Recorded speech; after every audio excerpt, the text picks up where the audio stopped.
This video is sponsored by Classic Football Shirts, the best place to get your classic and vintage football shirts. To get cheap retro Palace shirts, click the link in the description below. And for an extra 10% off, use the code CFSPJ10 at checkout.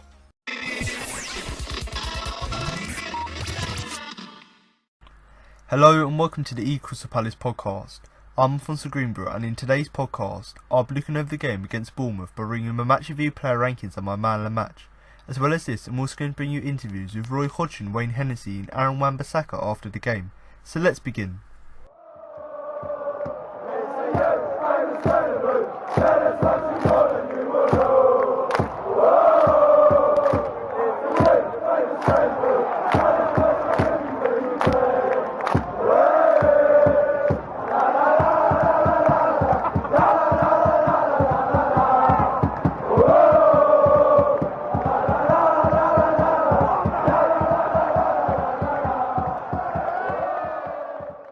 Late drama saw Palace fall to a 2-1 defeat to Bournemouth after a controversial penalty award allowed Junior Stanislas to net the winner 4 minutes from time.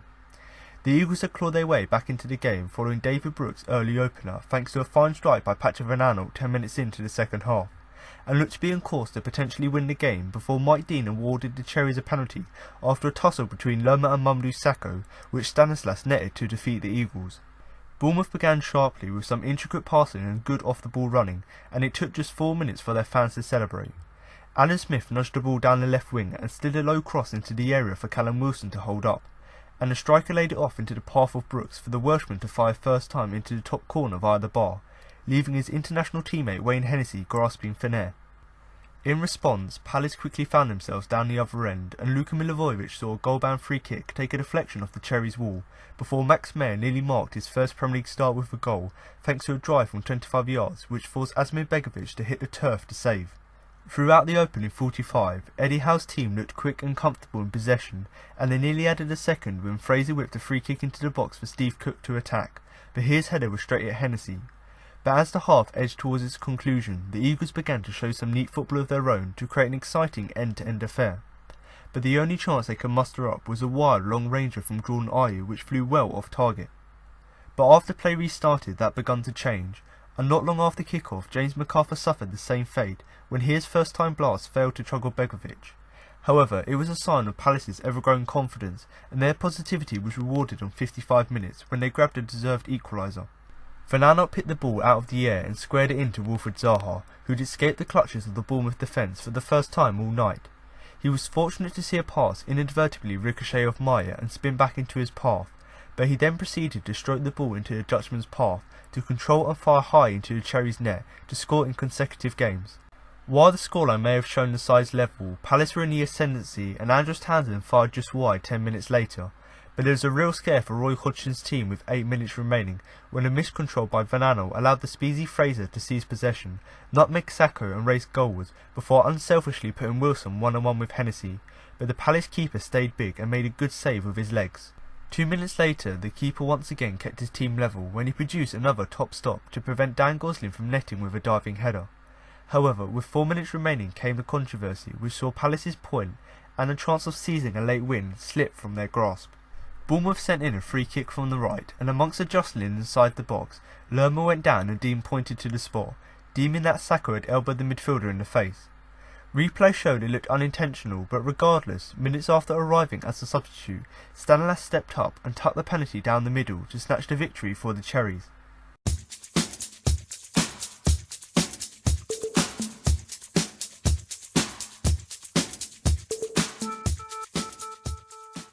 It was not a good night on the south coast for Crystal Palace. A late Julian Stanislas penalty secured all the 3 points for Bournemouth at the Vitality Stadium, but it was all avoidable with Mamadou Sakho giving Jefferson Lerma an arm in the face late on to give away a spot kick after Aanholt had got the Eagles back into the game. But here are some of the moments you may have missed from the game. Aanholt's pace.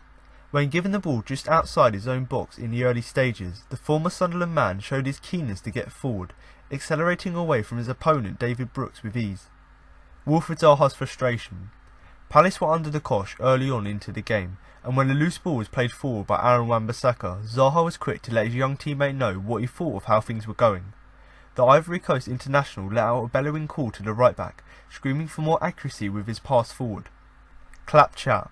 With Bournemouth on top for much of the first half, the home supporters were able to use their clappers quite often. But while Palace fans had very little to cheer about in the first half an hour, they made their feelings known as they chanted, "We're Crystal Palace, we clap with our hands," to the home faithful. Watch your back. As Wilfried Zaha tried to get the Eagles on the front foot early on into the second half, he played the ball forward down the left-hand side. But while there were two of his Palace teammates in the direction of the path, neither controlled the ball, with Pancho Fernando and James MacArthur running into each other, much to the delight of the home supporters.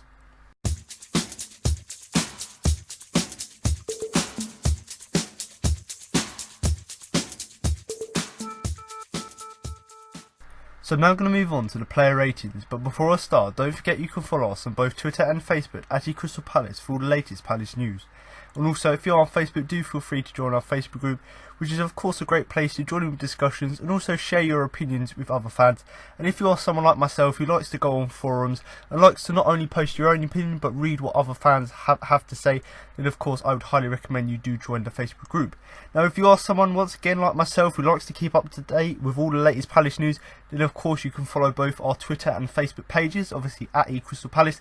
And like I said already, I would highly recommend you do that, especially sort of during the transfer window and especially after games as well, you know, in terms of player interviews and things like that. If you do want to keep up to date with all things Palace, you know, not just news but discussions as well, polls, if you do want to get involved with that, then of course you can follow both our pages there. Now of course another great place for you to share your opinion is of course in the YouTube comments. So if you are listening to the podcast on YouTube, then of course feel free to drop a comment below the video with your player ratings where you rate the players' performances from 1 to 10. Now this is obviously with 1 being the worst and obviously 10 being the best, and that's basically your sort of general overview of how you thought the players done throughout the game. Now even if you are not interested in doing the player ratings, then do feel free to comment your sort of general views of the game, because obviously a 2-1 loss is going to be quite disappointing and there's going to be a few sort of talking points from a Palace perspective in terms of the result overall. So if you don't want to do the player ratings because it weren't necessarily the greatest performance, then of course just comment below with your general views of the game. And that also goes to any Bournemouth fans who find themselves on the podcast. Do also feel free to share your opinion as well, so we can get sort of a perspective, let's say, of the game from both a Palace perspective and obviously from a Bournemouth one as well. Because for you, you've had a great start to the season.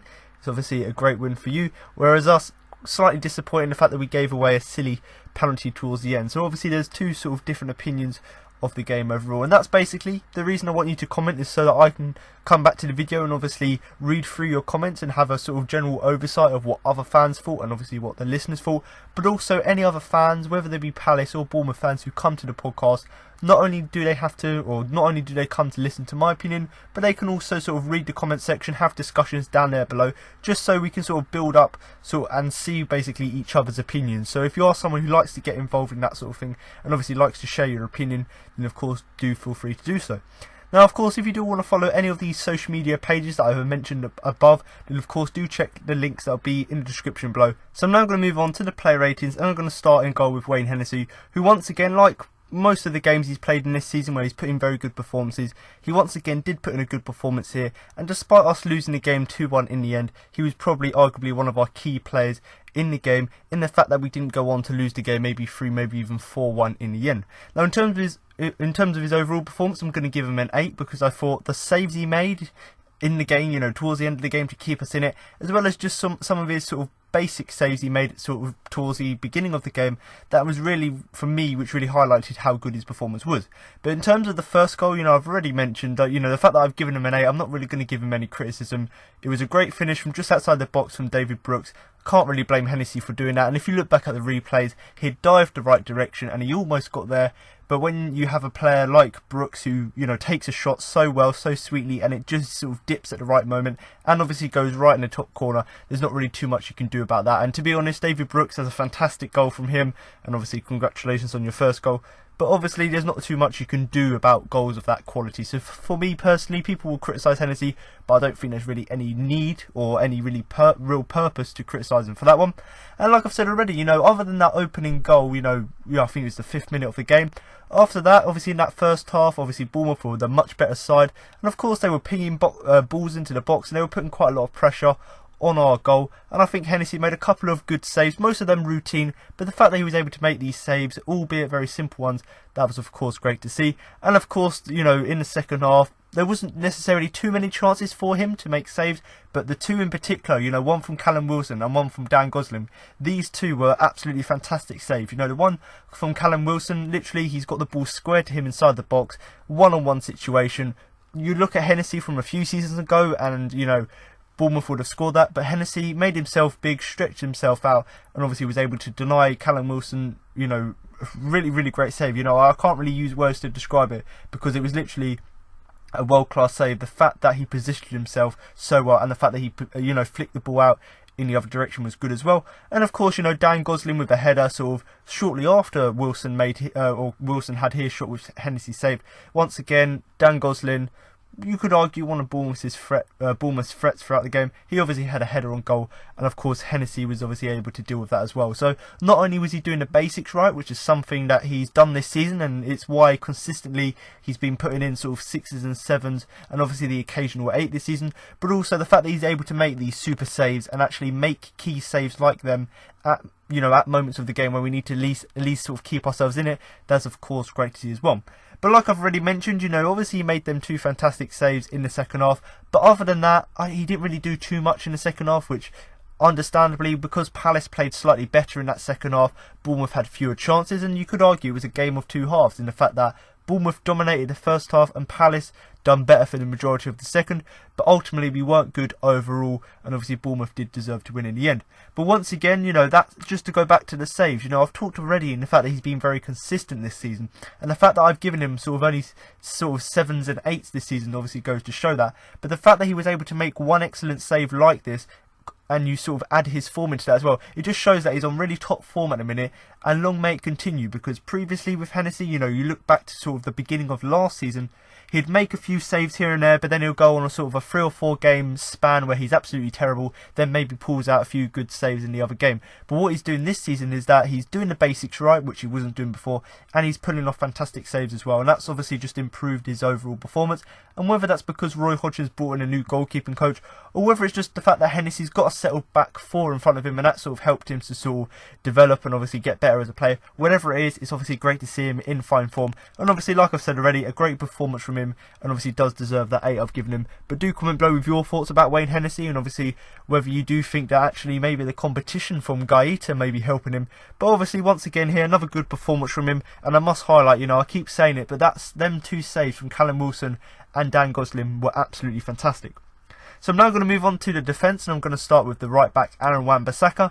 Now I'm going to give him a 7 for his performance, because although he wasn't necessarily as effective, you know, sort of in his overall play in terms of both defensive and offensive in this game, I still thought his defensive side of his game was pretty strong.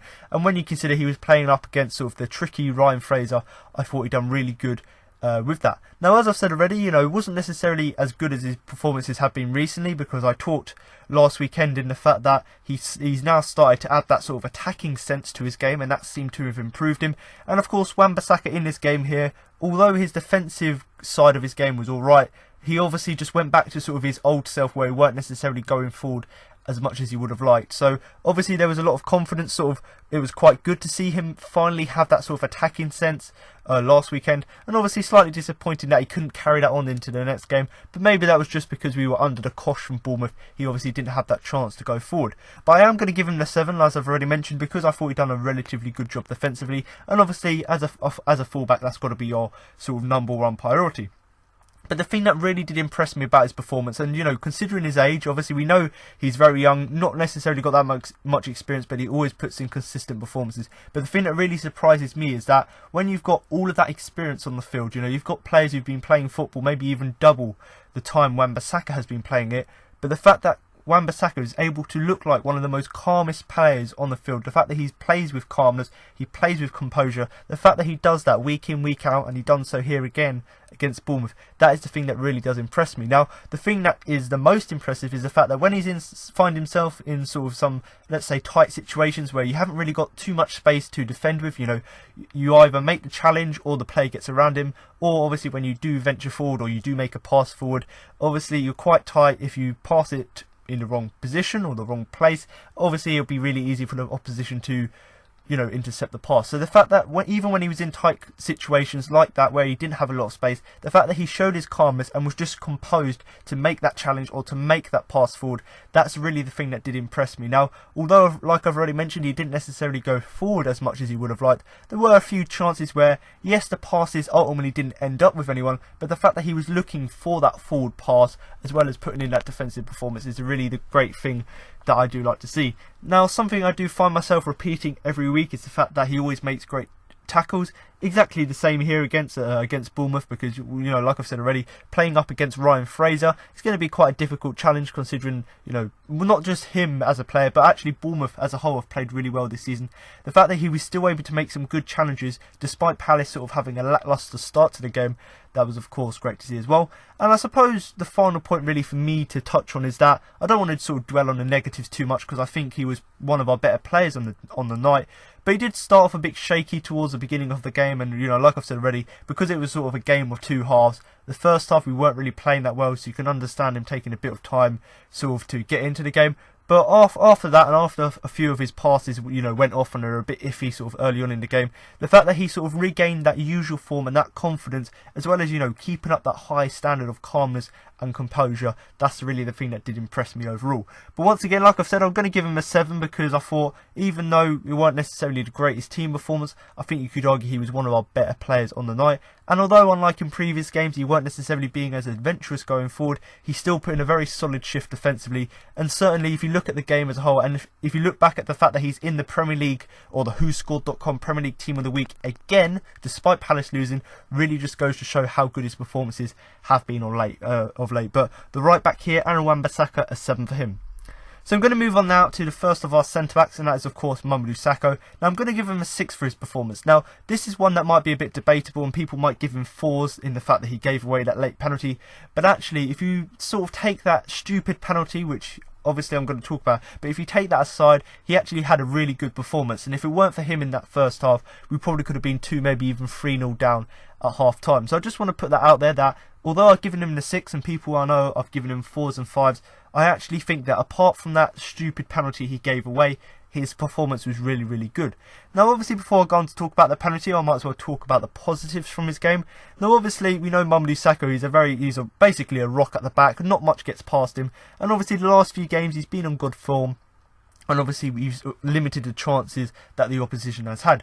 But obviously on this occasion here, he may not necessarily have played as well as he's done in previous games, mainly because Bournemouth was slightly better than, say, Newcastle were last weekend. But the fact that he was still able to make the vital interceptions like he does week in, week out against a very sort of attacking and free-flowing Bournemouth team, that was of course very impressive.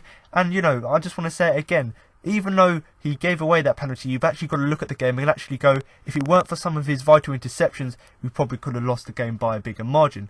Now obviously, a common theme for him since his time at Palace is sometimes he doesn't necessarily look too comfortable at the back, and that's just the fact that sometimes when he plays the ball, he sort of looks a bit like a maverick, in the fact that he looks like he's going to pass the ball out or cross the ball in, but instead he sort of dribbles and he doesn't look that great.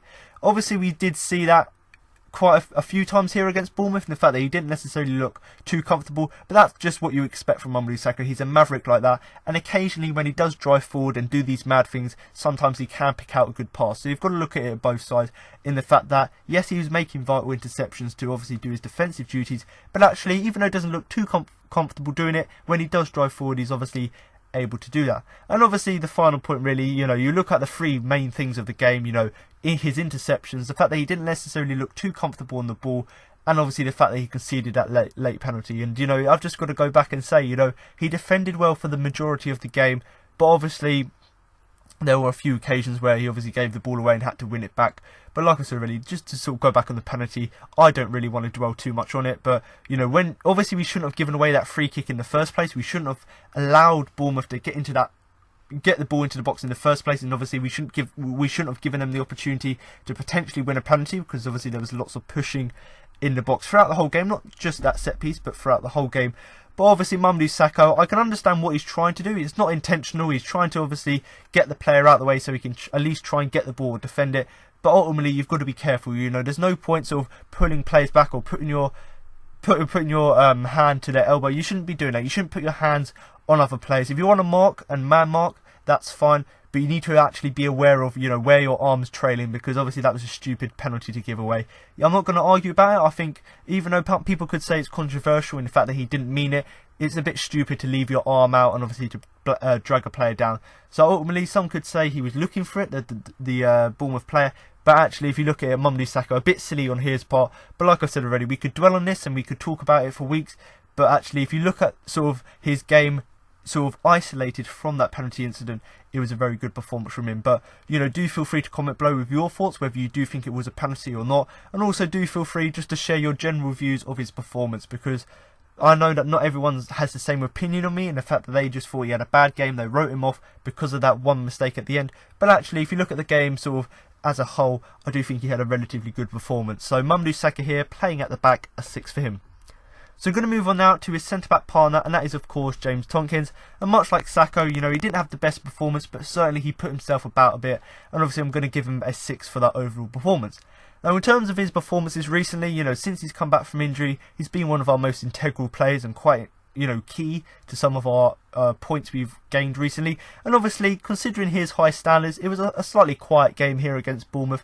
Not necessarily because he weren't necessarily that great defensively, it's just the fact that he weren't himself, and the fact that we conceded them 2 goals. Obviously not necessarily the best performance from him. And of course, I suppose the one downer of his performance is the fact that he also got booked late on. You know, there was a little scruffle, sort of a few players. I think Kouyaté also got booked. So there were about 3 or 4 players who did get booked for that. But it just goes to show, you know, the frustration from conceding that penalty. Obviously everyone's a bit heated, and you can understand him doing that. Ultimately, you'd say that he should be a bit more calmer considering his experience and not get involved in that. But understandably, you've just conceded a penalty. Obviously, you're going to get involved in stuff like this. And unluckily for us, he got booked. But I don't think he's anywhere close to that sort of 5 yellow card ban. So obviously, it shouldn't be too much of an impact for us. But obviously, like I've said already, a little bit of a sort of downer on his performance, because overall, I do think, even though it was a fairly quiet game, sort of at the heart of the defence by his standards, I do think the fact that he was booked on sort of just brings it down a bit. And, you know, I'm not necessarily going to blame him for either of the goals, because if you look back at the replays, obviously, like I said already, the first one is a fantastic strike, but we probably should have closed the Bournemouth player down in the midfield more. And of course, you can look at the penalty as well and go, actually, because Mamadou Sakho was stupid enough to do that, you can't really blame the defence, because it was just one player who obviously caused us to concede that. But overall, you know, just talking about, you know, Tompkins' performance, I've given him a 6 overall, because like I've said, he was fairly solid, not great, not necessarily terrible. So I do think that's a really sort of fair reflection, you know, that 6. And I do think, you know, much like Sakho, he did try to go forward and try to put a few sort of diagonal balls in there, but his passing was a bit off. So I suppose if I had to be sort of if I had to be super critical, I suppose you could pick that out about his game. And, you know, I talked about the crossfield ball. Yes, he was trying to do that, but sometimes it was just painfully obvious. So you're watching the game back, whether you're at the ground or whether you're watching it on TV, and you just see a chance there for a crossfield ball, but he didn't necessarily always look for them options, and you weren't necessarily doing it at the right time. So maybe if I had to pick out something negative, other than the fact that he obviously got booked late on in the game, you could look at it and go, actually, there were a few chances where a crossfield pass probably would have been better, but obviously he didn't go on to choose that choice. But overall here, James Tompkins, a 6 for him. Not really too much to say about his performance, because it weren't necessarily like Sakho in terms of vital interceptions. There was nothing real moments of quality for him, just a fairly average performance from him, where he obviously puts in his shift at the back. And like I said already, if it weren't for him getting booked late on, you probably could have given him a 7 for his performance, because he was fairly solid. But just sort of the fact that he got that yellow card, and the fact that his passing was a bit off towards the end of the game, I can't really give him anything higher than a 6 for his performance. But, you know, do comment below with your thoughts about his performance, and whether you do think actually we should be sort of reverting back to our old system of doing long balls, because certainly it's been very effective in the past. So maybe sort of going back to it, and just rather than just playing expansive football, or Roy ball as people like to call it, maybe we should just try and revert back to that sort of crossfield long ball passing, because maybe that might work for us, certainly with some of the players we've got. The left back patch of Aanholt. Now, much like what I've said with Sakho and Tompkins, in the fact that he, you know, quite a lot of the team had sort of average performances, Aanholt was one of these players who certainly was sort of in that category, and I'm going to give him a 6 overall for his performance reflecting that. Now, in terms of, you know, the fact that he's a very attacking player, and obviously he scored against West Brom midweek, obviously I do think the fact that he tried to get forward when much as possible was obviously a positive to take from the game here against Bournemouth. And of course, the fact that he went forward so much, it meant that when the opportunity did come to him him inside the box, he was obviously able to rifle home that equaliser. And I must say, on his weaker foot, the fact that he was able to do that was obviously great to see as well.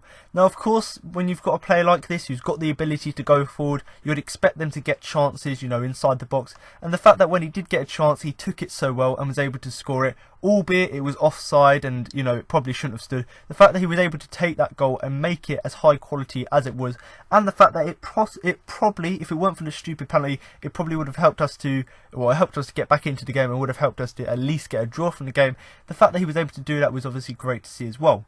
Now, one of the things I've criticised him quite a lot for this season is the fact that he hasn't necessarily been venturing that far forward when you compare it sort of to the end of last season, and just a few games so far he's played really well offensively. Now, obviously it was great to see him get his first goal of the season, but it just goes to show that in previous games where he weren't necessarily attacking that well, and we obviously just missed that sort of quality in the final third, it just goes to show how important he is as an attacking player, in the fact that when he does go forward as much as possible and gets inside the box and gets chances, it just shows that he does score them. And obviously that just goes to show that if you give him chances and if he has that ability to go forward, he obviously will take his chances as well.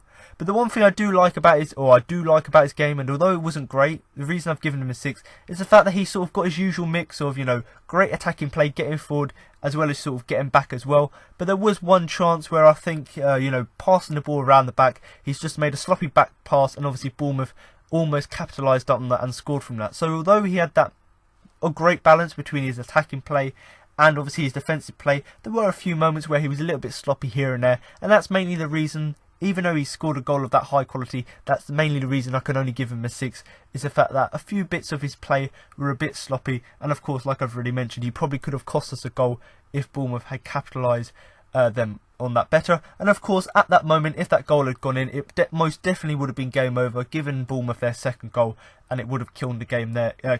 Killed the game dead there. So just, if you know, you look at moments in the game which could have changed it, you've got to look at that and go, we were quite lucky in the fact that his sloppy play didn't necessarily result to us being punished. But nevertheless, I do think he had a really sort of average performance, and like I've said already, the reason I've given him a 6 is the fact that even though he got forward as much as possible, did alright defensively, as well as scoring that great goal, I just think the fact that he had a few sloppy mistakes is really the reason why I've obviously downgraded him overall. But once again, like I've said, the fact that he's able to, or you know, he scored that goal midweek, the fact that he's able to improve, you know, improving his previous performances, you know, that he's had this season where I've criticised him for not attacking enough. The fact that he was able now to attack more as well as get the goal that sort of attacking play deserved was of course great to see as well. So Patrick Aanholt here, a 6 for him, and of course do feel free to comment below with your views of his goal, albeit it was offside, but do comment below about the quality and whether you do think there's sort of more of that to come from him this season.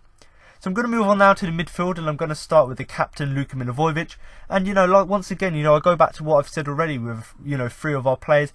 Most of the team had a pretty average performance, especially in that first half where Bournemouth were by far the better side. And Luka was one of these players who, although he's improved drastically than he has done on the beginning of the season, he weren't necessarily at his best quite yet. But I do think a 6 is a fair reflection, considering he was not necessarily one of the worst players, but certainly wasn't one of our more effective players in the game overall.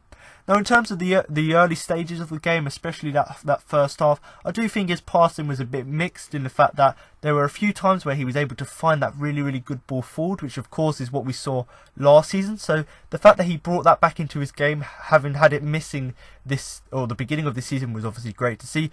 But obviously mixed in with that, there were a few chances where, a few times where he gifted possession away to the opposition. So rather than just giving a solid pass, or, you know, just a solid sort of, I suppose a cross, because he found himself in some good opportunities as well. So when he did find himself into, you know, these areas, you know, to get these chances, he did obviously find that odd sort of really good forward pass. But ultimately that was sort of mixed in with a few sort of dodgy passes as well, where he gave away possession. And, you know, that once again, going back to the rating, that's the main reason I can only give him a 6 for his performance, is the fact that although he's improved drastically on the last few weeks, in the fact that he was looking to go forward and was putting good balls forward, that was also combined with the fact that there was a few sloppy passes towards the beginning of the game as well. Now, of course, it does look like, and it's quite clear to most Palace fans, that he's struggling for form at the minute. And although this performance, like I've already mentioned, is better than he's played in previous weeks, it just goes to show that actually maybe his form's slightly off from last season. And obviously, whether it's the stuff that's happened at the World Cup, the fact that he's played there, he's he's not necessarily back up to his sort of standards, or whether it's just the fact that falling out he's had with the national team, whatever it is, he isn't necessarily playing as well as he has done previously. But the fact that he's able to slowly building up upon it and getting slowly back to where he was last season is of course great to see as well. But like I said, really, I can't really highlight it enough. The fact that he hasn't reached anywhere near that level of performance that he was doing last season, that's obviously quite disappointing. And considering he's the captain, you'd expect him to sort of lead the line and arguably be one of our best players week in, week out. Now, to be honest, he does, going back to what I've said about improvement, he does look like more of the player from last season, but there's still something missing. That sort of crunching tackle, or that really sort of incisive pass forward, we're still sort of missing that in his game, and that's really the reason that I was quite disappointed with his performance, because there were a few times, especially in that second half where we were playing a lot better, there were a few chances where we could have capitalised a little bit more on our chances going forward, and maybe someone like Luka actually sort of making that telling pass or making that crunching tackle to win the ball back. Maybe if we'd see more of that in his game here, and obviously that would reflect his sort of play from last season, maybe it would have been a good performance from him overall, and it would have been a better one. But overall, Luka Milivojevic, not the worst performance, and obviously slowly getting better as the weeks go on, but still not quite up to himself. So I do think that 6 is a fair reflection of his performance. So now I'm going to move on to our second midfielder, and that is of course the German international Max Meyer. And once again, this was obviously his first Premier League start, as you've probably already heard. And obviously I do think, given the fact that he hasn't necessarily got too much Premier League experience, having only come off the bench in recent games, I'm going to give him a 7 overall for his performance, because I do think arguably, alongside someone like Wayne Hennessy, he was arguably one of our better players on the night.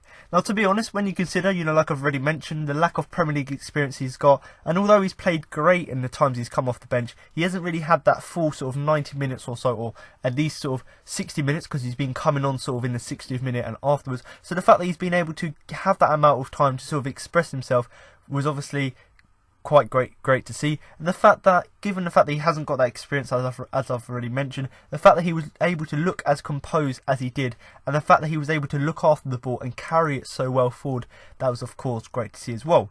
Now, in terms of overall, I've seen a few people give him 6s and go, he didn't have a good game. I don't know what game they were watching, because personally for me, he was arguably one of our best players, not only going forward, but actually just his overall midfield play as well. Now, although he was great in terms of, being composed in the centre of the park and obviously winning the ball back, looking after the ball, winning it back, I do think, sort of, given the hype that was around him, he did sort of lack that sort of final moment of real quality. Now, I'm not saying that what he was doing in the game, with his passing and shooting wasn't good or wasn't of a good quality.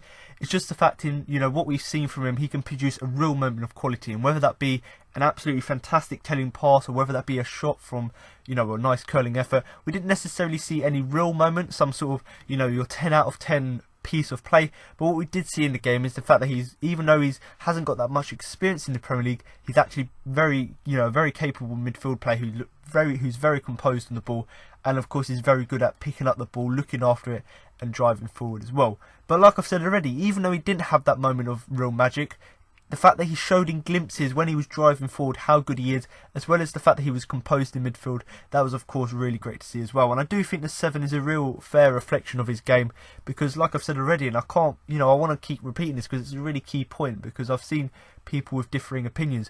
I do think, given the fact that he doesn't have that experience, I think the fact that he was very composed in midfield and was able to obviously go forward as well as he did, that was of course great to see as well.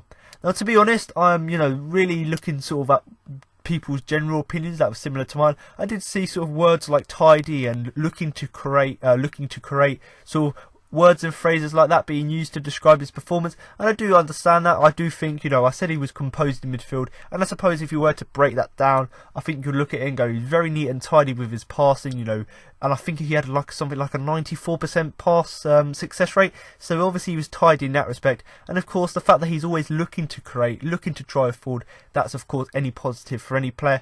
And to be honest, I can maybe see why Roy Hodgson was a bit reluctant to start him at first, because you've got someone like Cheikhou Kouyaté who obviously plays a slightly different role but is just as good in midfield, so I can understand the sort of reluctancy to play him, because obviously you want to get Meyer sort of embedded into the squad slowly. But the fact that he's done it now and got him in the team slowly, and now the fact that when he's given his chance he can perform as well as he did, it does really beg questions for me as to whether Roy Hodgson will stick with it. Because personally for me, I think both Kouyaté and from what I've seen from Mar this season, they've both been very good.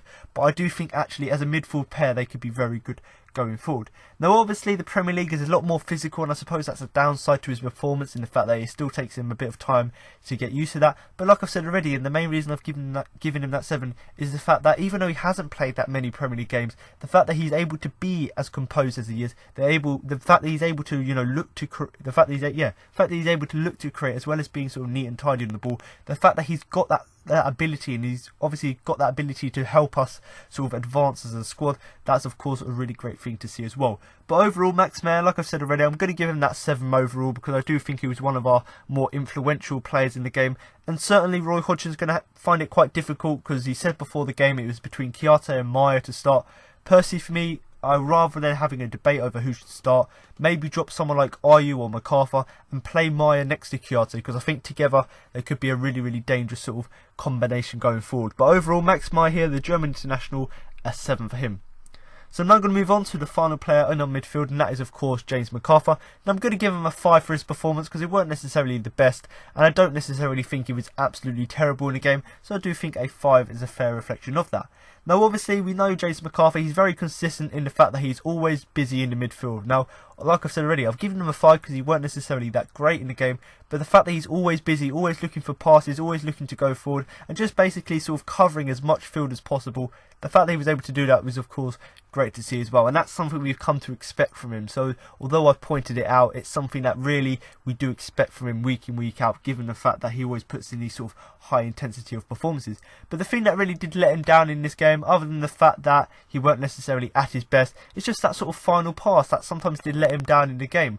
Now obviously when you're playing sort of a midfield 3, or you could argue maybe a midfield 4 at times, it depends which way you look at our formation, but whichever way you look at it, you've got to look at it and go MacArthur, Meyer, Milivojevic. You're going to have Milivojevic sitting a bit deeper, and obviously Meyer and MacArthur slightly further forward. So obviously if you're playing further forward, you need to have that telling pass, you need to be able to put accurate passes down through the midfield, because otherwise if you don't do that, then of course you're going to find it quite difficult to win that midfield battle, and obviously to have any sort of control on the game. But I do think the fact that he didn't have that great pass, and that was letting him down, was obviously a downside. And of course his finishing as well, because there were a few chances where he got into good positions. I think there was one in the first half where the balls got crossed into him, and obviously he's ruined that chance, or he's spilled that chance. So it just goes to show that alongside his poor passing for the game, the fact that when he did get in good chances, he weren't able to finish them off, and obviously that sort of finishing touch sort of eluded him. That was of course not too great to see as well. But I think overall, I've taken this from Twitter, or from what I've seen, and I do really think it does really summarise really well his performance, and the fact that he wasn't the best, but it wasn't his worst, and that's basically what you come to expect from MacArthur, because he rarely ever has a really, really bad game, and he's always fairly consistent, and this was just a game where he was slightly under par. So I think that sort of statement, in the fact that he was not the best, not the worst, I think that's really good for a reflection of his performance overall. And like I've said already, the fact that he was busy just really highlights to me that he's putting in the shift, which he often does, and always, in my opinion, I say often does, it's very rarely that he doesn't put in a shift in the midfield. But like I said already, the fact that his passing was a bit sloppy was sort of a downside to his overall performance, and I'm sure especially in that first half, if he had been slightly better with his passing, we may have had a better control of the game, and maybe if we had a better control of the game, maybe we would have been able to have sort of, I suppose, greater amount of chances to obviously for us to go forth. And I suppose in that point, the first half when we weren't playing good, obviously that would be the chance to get back into the game, and maybe if we continued to play better in the midfield, maybe we could have gone on to even win the game. But overall, James MacArthur here, playing in the midfield, I'm going to give him a 5 overall for his performance. So I'm now going to move on to the first of our front 3, and that is of course the winger Andros Townsend. And something that's been an occurring theme, or reoccurring theme so far in this podcast, is the fact that we've had pretty average performances across the field, and certainly Andros Townsend, given how good he was against West Brom midweek, this was a slightly disappointing performance, and that's why I'm going to give him a 5 overall.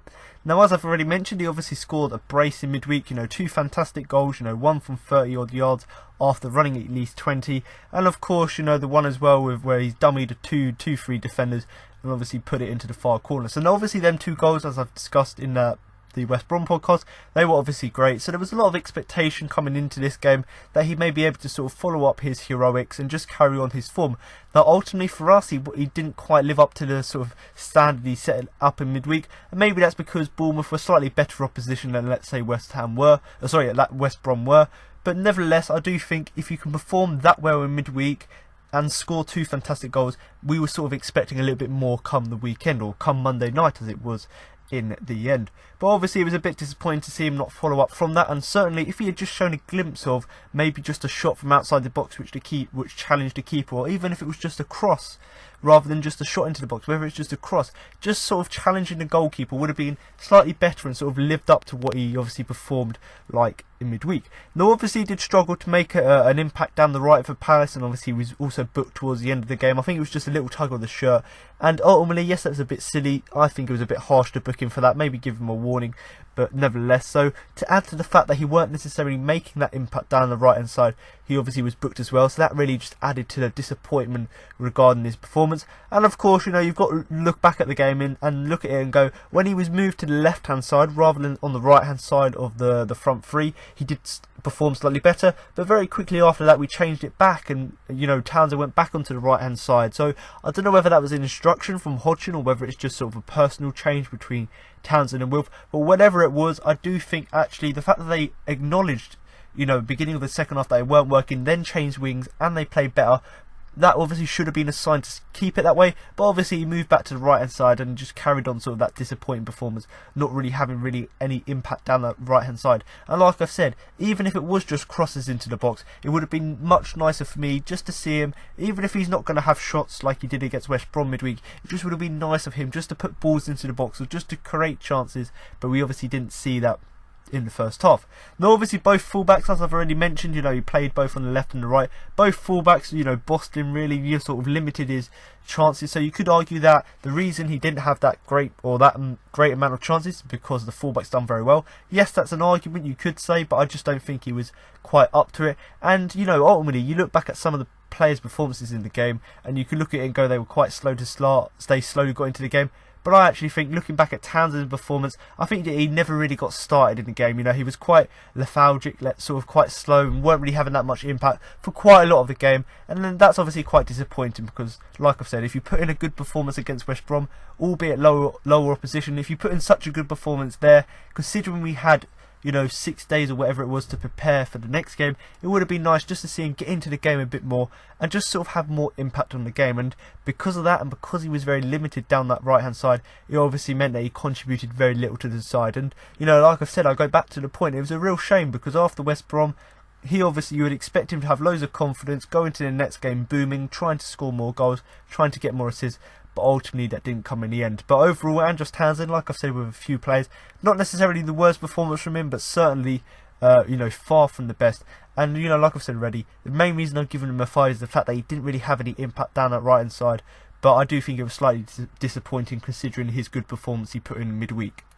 So I'm now going to move on to the other winger, and that is of course Wilfried Zaha. And you know, I'm going to keep saying this and keep repeating it as I've done so far in the whole podcast, but once again, given the fact that it was a very sort of average performance from the whole team, I do think Zaha was one of the players who was sort of quite at blame for that, in the fact that he weren't necessarily up to his normal standards, and that's why I'm going to give him a 5 overall for his performance.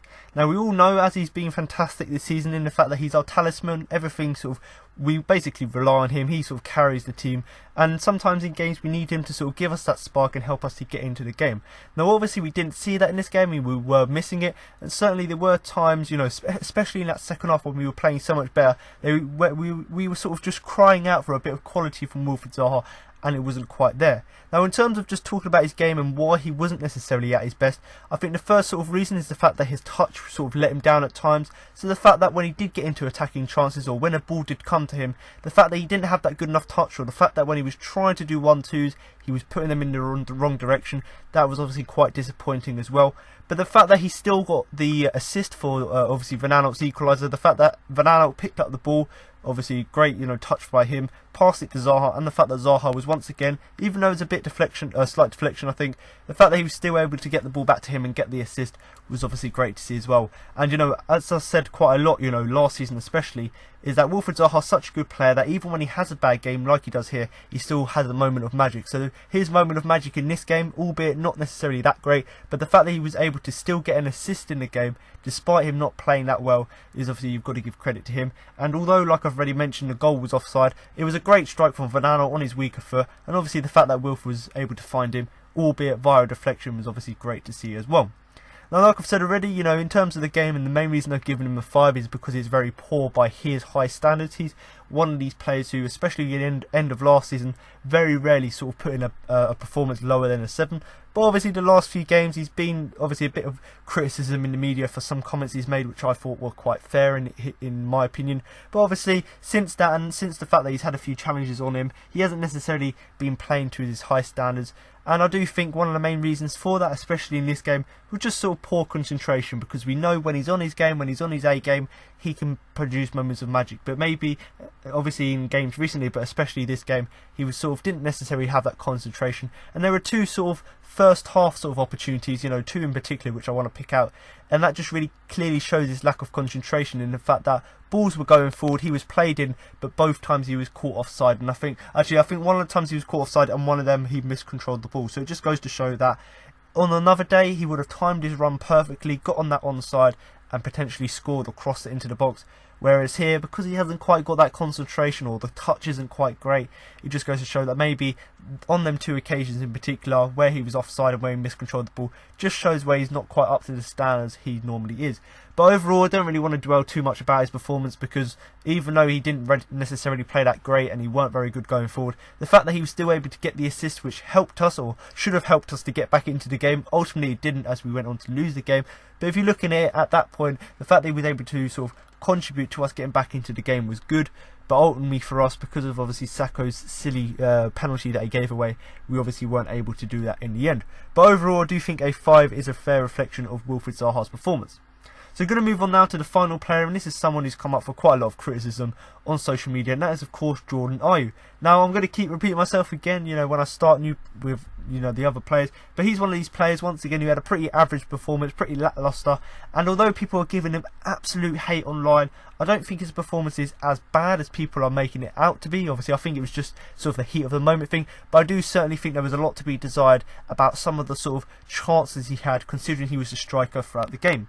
Now, for much of the game, I suppose the phrase to use is chasing shadows. I think he was doing that for the majority of the game, and I do really think that really just sums up really well how his performance was. Now, like I've said already, people are criticising him so much, but I think he tried hard. So, although he weren't great and he weren't necessarily effective, the fact that he tried hard and put himself about a bit was a positive. But I really, for me, considering the fact that his hold-up play was poor, and the fact that nothing was really sticking to him in terms of passes, and the fact the few chances he had to shoot on goal, he sent one of them wide and, you know, didn't connect properly with the other, really just goes to show that that's what the reason I've given him a 5 is the fact that he tried hard, but that was outweighed by the fact that he was just terrible in sort of every other position of his game. Like I've said already, I think he's been hammered quite a lot on Twitter, and I think on the BBS as well. Now, some may say that's a bit harsh. I'm personally saying, yes, he had a bad performance, but it wasn't as bad as some people are making it out. But I still think some of his criticism is deserved, i.e. the fact that his hold-up play was poor, and the fact that he was chasing shadows, but I don't think it's as bad as some people are making out. Now, like I said already, you know, he did work hard, and, you know, we did criticise Benteke for doing that, but I just think with Jordan Ayew, he's not naturally a striker, so when he works hard, that in that sort of striker role, that's the least you would expect from his game.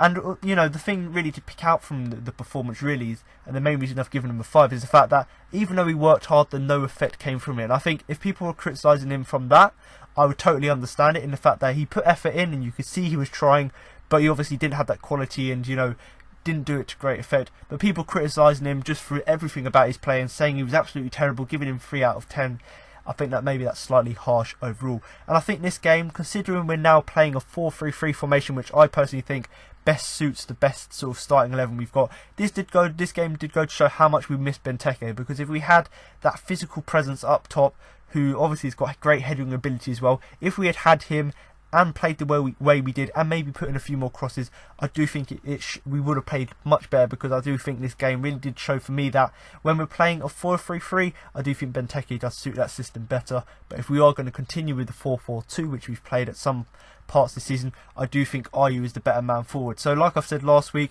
I do think the players we play should really relate to the formation we play, because I do really think Ayew works really well in a 4-4-2, whereas Benteke would work better in the formation we played at the weekend. But like I said already, really just to finish off, and the main reason I've given him 5, it's just the fact that he had sort of 0 goal threat, which ultimately for a striker that's what you want. But like I've said already, even though he worked hard, he didn't really have any effect, or he didn't really do it to great effect. And of course, the shots he did have were terrible as well. So I think overall, not necessarily great performance, and arguably I do think other people have seen him given him 4s. I arguably think he probably could have got that, but just the fact that it looked like he was actually trying, and the fact that we could see that in his play, I'm going to give him the benefit of the doubt just this time, because I do think that the players who had really good performances in this game, I've given 7 and 8s, so I do think maybe a 5 is sort of a fairer reflection, considering when you sort of consider sort of the averages across the squad. But overall, Jordan Ayew, a 5 for his performance. Not necessarily the best, not the worst, but certainly a lot to be desired overall with that performance. So I'm just going to move on now to the subs. Obviously, we made 3 subs in this game, and something we've criticised Roy Hodgson for at the beginning of the season was either not making subs or leaving it too late. Whereas in this game, he saw the second half it weren't working, and ultimately he probably should have brought them on slightly earlier, maybe the 60th minute, maybe even sort of the 55th minute. But he brought them on, sort of 70th minute afterwards, and although they came on and made some sort of impact, it was sort of quite late on. And obviously the fact that Bournemouth we sort of got that penalty, because we had these players on the pitch and they couldn't really have enough time to make that sort of much impact, we weren't really able to see much from them, and obviously they weren't able to be crucial in terms of us coming back into the game. But in terms of the subs, Jeffrey Schlupp came on for MacArthur in the 77th minute, Alexander Sorloth came on for Ayew in the 82nd minute, and Cheikhou Kouyaté came on for Max Meyer in the 84th minute. So to start with Jeffrey Schlupp, he was given about 12 minutes towards the end of the game, 12 minutes or so, give or take a few seconds here and there. But really, he made a little impact, so I'm going to give him a 5 overall. He's one of these players who played very well midweek, and I thought maybe he'd be a player to come out and come off the bench, give us that bit of energy, a bit more of a sort of a pace boost, I suppose. And although we didn't really see that well in this game, I do think MacArthur was having a bad game, so that change was needed. But I do personally think Kouyaté, rather than coming on for Meyer late on in the game, I think it would have been better for Kouyaté to come on for MacArthur, and maybe Jeffrey Schlupp come on for some fresh legs for Meyer later on in the game. But Roy Hodgson, he's the manager, he obviously should know what he's doing, but I personally would have changed the substitutes around, because I do think MacArthur wasn't playing that great, and I think Cheikhou Kouyaté, given the fact that we only gave him sort of 6 minutes or so to make an impact, I think it would have been better for him to be given the time that Jeffrey Schlupp had on the field. Now, of course, Alexander Sorloth and Cheikhou Kouyaté, both of them sort of had sort of no real impact after coming on, mainly because they were sort of only brought on with a few minutes left of the game. So I don't really think you can really talk too much about their performances, so I'm not going to give them a rating. But I suppose the only thing you could really talk about Sorloth is the fact that he didn't really have that many chances, was pretty anonymous coming off the bench, and ultimately when you're looking to get back into the game, this performance really didn't show me that he was actively looking to help Palace get back into the game. And of course with Cheikhou Kouyaté, given the fact that he was only on the pitch for a few minutes or so, he still managed to get booked, which of course isn't great. But as I said with Tompkins, it was a little bit of a scuffle, everyone's sort of a bit agitated, so you could sort of understand the tension sort of boiling over towards the end of the game. So just to go over sort of a few key points about the game before I go on to my man of the match, I do think that to start the game with, I thought we were too open, and although we're playing a 3-man midfield, I do think someone like Kouyaté should have started there, maybe in the place of Ayew, and pushed sort of Townsend and Zaha up front and just have sort of a midfield 4 as opposed to a midfield 3. I do think we were a bit too open considering Bournemouth play as well as they do, so I think we should have really started with Kouyaté. And looking back at the game, I do think Bournemouth were far more aggressive than us at the start of the game. And although sort of the table started to turn and we slowly sort of built on our first half performance and actually put in a good, decent performance in the second half, I do still think that it was a bit late, and obviously it weren't really that great to see. But like I've said already, game of 2 halves, I think this was sort of the definition of it, sort of, I suppose, because the second half was sort of in spells we were good. But obviously you look at the first half and you say Bournemouth far more aggressive, far more intensity, whereas in the second half, Roy Hodgson must have sort of given them sort of a massive talking at half time, because they came out second half much improved, and obviously especially that start of the second half, we were playing with a lot more intensity. But ultimately, once you give away a silly goal or a good, or you don't close players down and they score a goal early on in the game, it's sort of going to kill that momentum you had. And certainly, like I've said with some of the substitutes, maybe if we had brought them on a bit earlier, and you sort of combine that with the fact that we had a much better performance in the second half, maybe it would have been easier for us, or we would have at least got something from the game in the end. Now obviously it would have been nice to get a win here, you know, or even just a draw, just to get the points on the board. But if you're looking at our next few games, you know, we've got the likes of Wolves, Everton, I think Arsenal as well. So and basically we've got, you know, some, I think, you know, the top four currently, we've got them teams coming up, as well as, you know, Wolves and Everton and stuff. So we've got really hard games, you know, coming up, and we really do need at least a win, or sorry, at least a draw, or maybe even a win against Wolves, sort of to keep up the points on the board. Because if you look at the season, you know, you split it into 4 sections to sort of get 10 points each section, so you can get to 40 points at the end of the season. We're sort of nearing the end of that, obviously the 7th game of the season. We now need to start just getting points on the board, so that we sort of don't get dragged sort of back into that sort of you know, that relegation zone again. Because I'm not really optimistic for the Wolves game, because Wolves have been playing so well this season, but we need to go into that game with the right mindset, at least looking to get a point from the game. Because like I've said, at that sort of time of the season, it's really just important just to get, you know, points on the board. And when you consider, you know, the 6 games after the Wolves game, you know, we've got a nightmare 6 games in the fact that we're playing, I think maybe it's 4 or 5 of the top 6, and then Everton as well. So that just goes to show that we probably might be dropped, you know, right back into that sort of bottom 5 of the Premier League table. But like I've said, Wolves is a great chance, albeit Wolves are playing fantastic this season. It's a really great chance just to get points on the board, because when we go through the next sort of 6 games after that, it's going to be very difficult for us to get points. So really, for me, realistically, we're not going to win any of them games against sort of the top 5-6 teams. So we just need to make sure we can at least get a point here, so that we won't be too disappointed when we find ourselves sort of in the bottom 5 of the Premier League table once these games go by, because they're obviously very hard. Now personally for me, I was looking forward, you know, at the beginning of the season, especially after that Fulham game, and of course the pre-season before that, looking forward to sort of a comfortable sort of mid-table season. But the fact that we've dropped so many points so early on in the table may mean we're sort of up against it again. We may be sort of right until the end of the season be in a relegation battle. But personally for me, just sort of give us mid-table, just give us a season where we don't necessarily challenge for anything in terms of the league. We just sort of, not even top half, we don't challenge top half, just give me sort of mid-table, you know, yeah, just give me that at the end of the season, because the early points at the beginning of the season show that it's going to be a lot harder to get top half than it has been in previous seasons. So personally for me, I'd just rather have a comfortable mid-season finish where there's no sort of complications, no sort of drama. And personally for me, we probably would have been looking at that if we hadn't have dropped these early points, but because of that, it seems to, like we do every season, it seems to be costing us. So hopefully in the next few games, starting with Wolves at the weekend, we can slowly sort of get back to winning ways, or even just get back to sort of getting points on the board, because I'd much rather, you know, get loads of points on the board as opposed to, you know, lose a few games then win a few, and you obviously put yourselves under pressure. I'd rather us just get a few points here and there, as well as a win here and there, just so we can get the, you know, get the points on the board.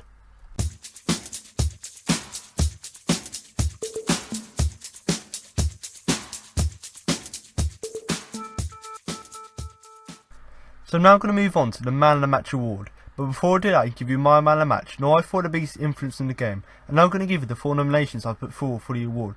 So before I do go forth, of course, like I do every week, and give you the 4 players who I've picked out, who I thought, considering a bad performance, still put in a shift for the side. Before I go on to talk about that, you know, I just want to touch once again on that performance. And, you know, obviously it was a bad performance, we lost 2-1, but actually I think sort of in that second half, Roy Hodgson obviously said something at half time. It seemed to improve sort of the overall team performance in that second half, but as these players sort of in particular, I thought that they were not necessarily bad in the first half, but obviously in the second half they sort of came on, let's say, leaps and bounds, and obviously did improve significantly on that first half performance. And ultimately, if we did go on to draw the game, you would probably look at these 4 players and go, actually, they were quite important for us doing that. But like I said already, it was a bad performance overall, and the fact that we sort of got overrun, not just in the midfield, but overall across the field, the fact that we got overrun for large periods of it isn't great. But I do think that these four players, both in the first and second half, done alright jobs. Now in terms of the 4 players, I've gone with in goal, I've obviously gone with Wayne Hennessy. Then I've gone with Aaron Wan-Bissaka and Patrick Van Aanholt in defence. And of course, in midfield, I've gone with Max Meyer. So once again, like most weeks, you know, even though we haven't been great this season, there's been quite a mix in the man and the match shortlist, in the fact that we've got players from all over the pitch, which is, of course, you've got to give credit to players. And of course, it also does show that we're not just necessarily relying on certain players in certain positions to help us in games, but actually across the field, we've got players putting in good performances as well. Because as important as Wilfried Zaha is to our wins, you've got to look at it and go, someone maybe like Patrick Van Aanholt is just as important in terms of bombing up and down that left hand side and being an attacking threat. And of course, Hennessy is just as important in terms of the clean sheets we've kept this season. He's been quite crucial. So if you look at it like this, you've got to see it and actually go, these players were obviously quite important. But in terms of, you know, going through why I've put them on the shortlist, obviously Wayne Hennessy, as you probably heard in the player ratings, obviously he made in the first half a few routine saves, you know, wasn't really tested that much, but in the second half he's made absolutely two fantastic saves. And I think two fantastic saves, obviously one of them being from Callum Wilson sort of quite late on in the game, and another one a few moments later from a Dan Gosling header. So not only was Hennessy able to make these routine saves, which of course kept, but I wouldn't say kept us in the game, because we were already 1-0 down in the first half, you know, quite early on. But the fact that he stopped, you know, that deficit from getting even bigger was obviously a good thing. Obviously not great to concede a goal in the 5th minute, but nevertheless. And of course, them two saves, you know, the one from Wilson especially, where he made himself big, and it was a one-on-one situation, a very sweaty goal, you know, literally probably easier for Wilson to score. But of course, Hennessy made himself big, that was great. And of course, the header as well from Dan Gosling was a good one. But once again, Hennessy was there to make himself big and obviously make the save. Now obviously Aaron Wan-Bissaka, you know, this guy comes on leaps and bounds every game, and the fact that he's so consistent and basically an ever present in this sort of award section obviously is a credit to him. But in terms of the game here, obviously he was playing up against Ryan Fraser. I thought he'd done a relatively good job there, and you know, considering his age, I think the fact that he showed calmness and sort of that composure on the ball, especially when he was in some tight situations, that was of course great to see as well. And you know, yes, he may have made a few mistakes here and there, but once again, like he always does, and he continues to improve on this week in, week out. But the fact that he keeps making a number of great tackles is great to see as well. So the fact that he's able to keep up this consistency and keep up that level of performance is great to see. And you know, much like what I said with Hennessy in terms of their massive saves he made, Aaron Wan-Bissaka, obviously he's not in goal so he doesn't make saves, but the tackles is the reason I've put him on the shortlist. Obviously Patrick Van Aanholt scored Palace's only goal of the game, so in a game where you lose the game, weren't playing that great, a player who scores a goal is probably going to get on the shortlist anyway. But in terms of Van Aanholt, you know, down that left hand side, he tried to get forward as much as possible, and arguably, because we've had an off game, you could argue Patrick Van Aanholt was probably on the day one of our best players. Now of course, you know, you look back at the replays, you look back at the goal, it was clearly offside, but nevertheless I still think that it was still a good goal. The fact that he took it on his weaker foot and rifled it into the goal. Now of course I'm not going to stand here and say it was onside, completely offside, you know, about an arm's length offside, but you know, at that sort of time in the game, at that point, I think it was about 50 minutes or so, we obviously did deserve to get a goal. And yes, it stood, which is obviously, you know, Bournemouth could look at that and go, yeah, they've been unlucky there, they've been hard dealt with. But actually, I still think in that sort of moment, if you look at the context of the game, we were playing well in that period of the game, so ultimately we did deserve to get the goal. And of course, Patrick Van Aanholt, you know, really well taken strike, as well as being an attacking threat. Is of course why he's on the shortlist. And of course Max Meyer as well. This was his first start in the Premier League, but you know, when he's come off the bench in the games he's played this season, and obviously when he's played in the Cup, I've said continuously that he's very composed in midfield, very good at sort of looking to get on the ball, and very good at driving forward. He done exactly that in this game, but this time obviously played for the majority of the game, obviously with it being his first start, and he done exactly that, like I've said already. Done what he's done, or basically repeated what we've seen from him so far, and the fact that we had it for a longer period also just meant that he could have a bigger influence in the game. And certainly next to someone like Van Aanholt, Meyer, you could argue, was one of our biggest attacking threats. Now of course you could say he didn't necessarily produce that real moment of quality, you know, a telling pass or a telling shot, but the fact that he showed in glimpses when he was driving forward, that attacking force and that attacking ability he's got, as well as the fact that he can find a pass, that was really great to see as well. But personally for me, you know, I talked about these players already, in the fact that even though we've had bad performances this season, there's always been a few players who've stood out for me. I personally do think, you know, Hennessy, Wan-Bissaka, Van Aanholt and Meyer all have stood out for me in this game, because they weren't necessarily as bad as other players were on the field. But for me, I do think it's an easy choice considering the amount of good saves he made throughout the game. And although he couldn't really do anything about the goal, the penalty, and obviously the one beforehand where it went top corner, I'm going to give the award to Hennessy. So congratulations, Wayne. You don't get a trophy or certificate, but you do get my sincere congratulations on what was yet again another solid performance from you. And although you didn't get a clean sheet or you didn't get the win, I still thought that if it weren't for your crucial saves, we probably would have lost the game maybe even 3 or maybe even 4-1. So the fact that you made these big saves, and obviously you made yourself big in making those saves, that was of course great to see as well. But like I've said already, you've got to look at Wan Bissaka, Van Aanholt and Maya, for their contribution as well. But I just think the fact that Hennessy, even though we lost the game, the fact that he kept us in it and stopped us from getting an embarrassing loss, that was of course great to see as well. So now you've heard my match report, player rankings and my man of the match. That concludes this week's podcast. Now I've got interviews with Roy Hodgson, Wayne Hennessy and Aaron Wan Bissaka for in the game. Wayne, gutting to lose like that at the end. What did you make of the game? Yeah, we started slow. Obviously the early goal kind of killed us, but as the game got on we got improved, and like I was saying, Patrick had a fantastic strike with the goal.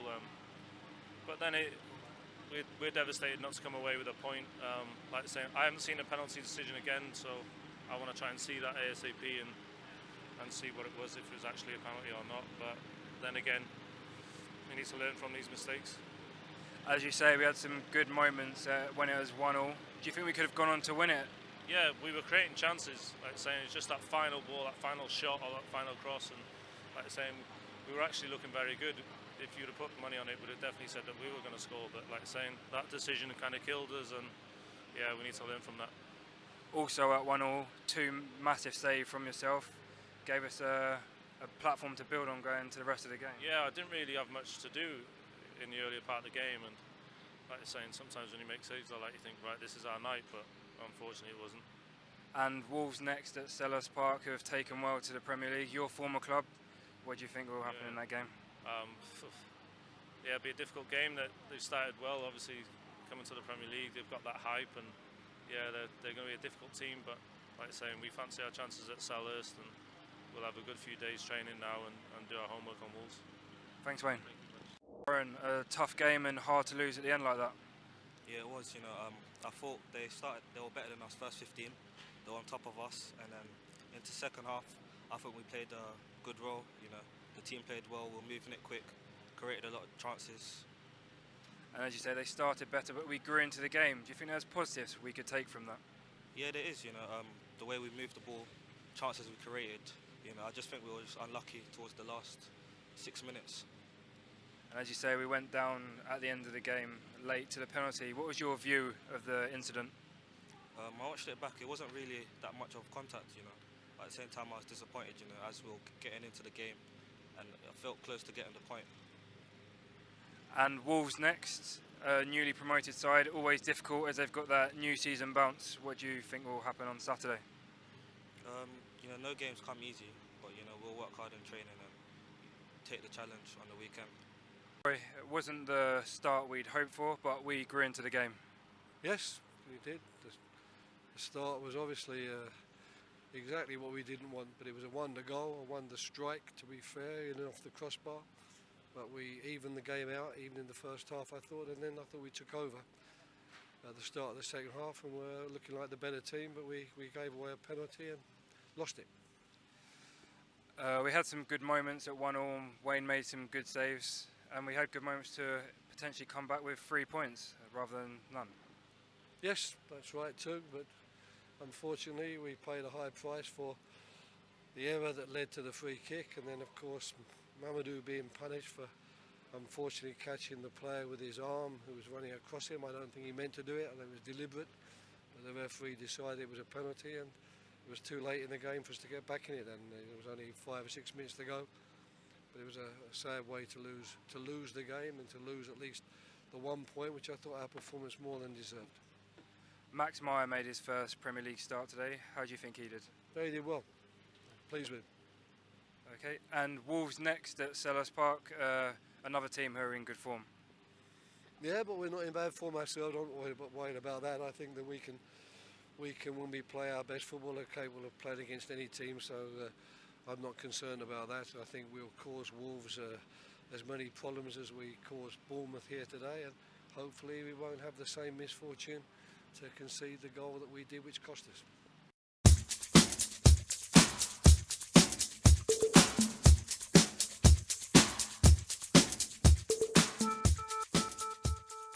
So there you have it. Now further, Roy Hodgson, Wayne Hennessy and Mamadou Sakho had to say after the game. That concludes this week's podcast for the game against Bournemouth.